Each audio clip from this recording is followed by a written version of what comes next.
টানা ৯ দিন থাকার পর অবশেষে তারা নিজের গন্তব্যে ফেরার পালা। কি ভাবছো এমন কেন বলছি? আচ্ছা দাঁড়াও বলছি কেন এমনটা বললাম। আসলে আগের সপ্তাহে মানে হচ্ছে আগের রবিবার দিন ছিল হচ্ছে সোজা রথ, তো সেই জন্য আমাদের পাড়ার কয়েকটা বাচ্চা কাচ্চা এসে তাদের রথটাকে না আমাদের বাড়িতে রেখে গিয়েছিল।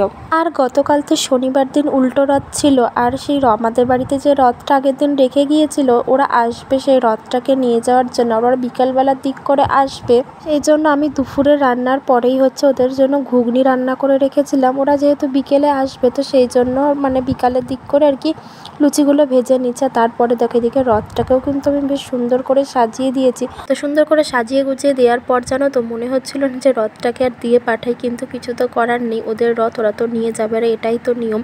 আমার তো একটুও মন চাইছিল না, এত খারাপ লাগছিল কি বলবো। একটানা ৯ দিন তো পুজো করেছি, মনটা না বসে গেছে। যখন এই রথটাকে নিয়ে যাচ্ছিল না মনের মধ্যে একটা অন্যরকম খারাপ লাগা কাজ করছিল, কিন্তু কিছু তো করার নেই, যেটা নিয়ম সেটা তো করতেই হবে। তারপর সন্ধ্যার দিক করে হঠাৎ প্ল্যানিং হয় মেলায় যাওয়ার। আগে থেকেই কিন্তু কোনো কিছুই ঠিকঠাক ছিল না, সন্ধ্যার দিকে হঠাৎ প্ল্যানিং হয় যাওয়ার।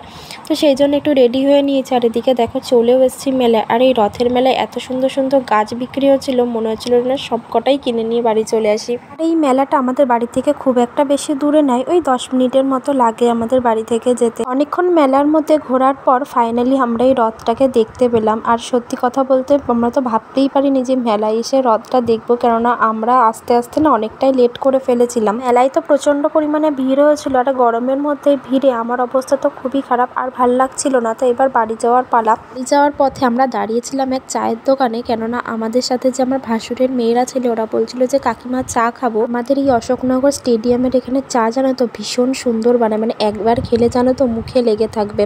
আর আমরা এমন এক ব্যক্তি গরমে মেলার মধ্যে ঘোরার পরও কিন্তু চা খাওয়া ছাড়িনি।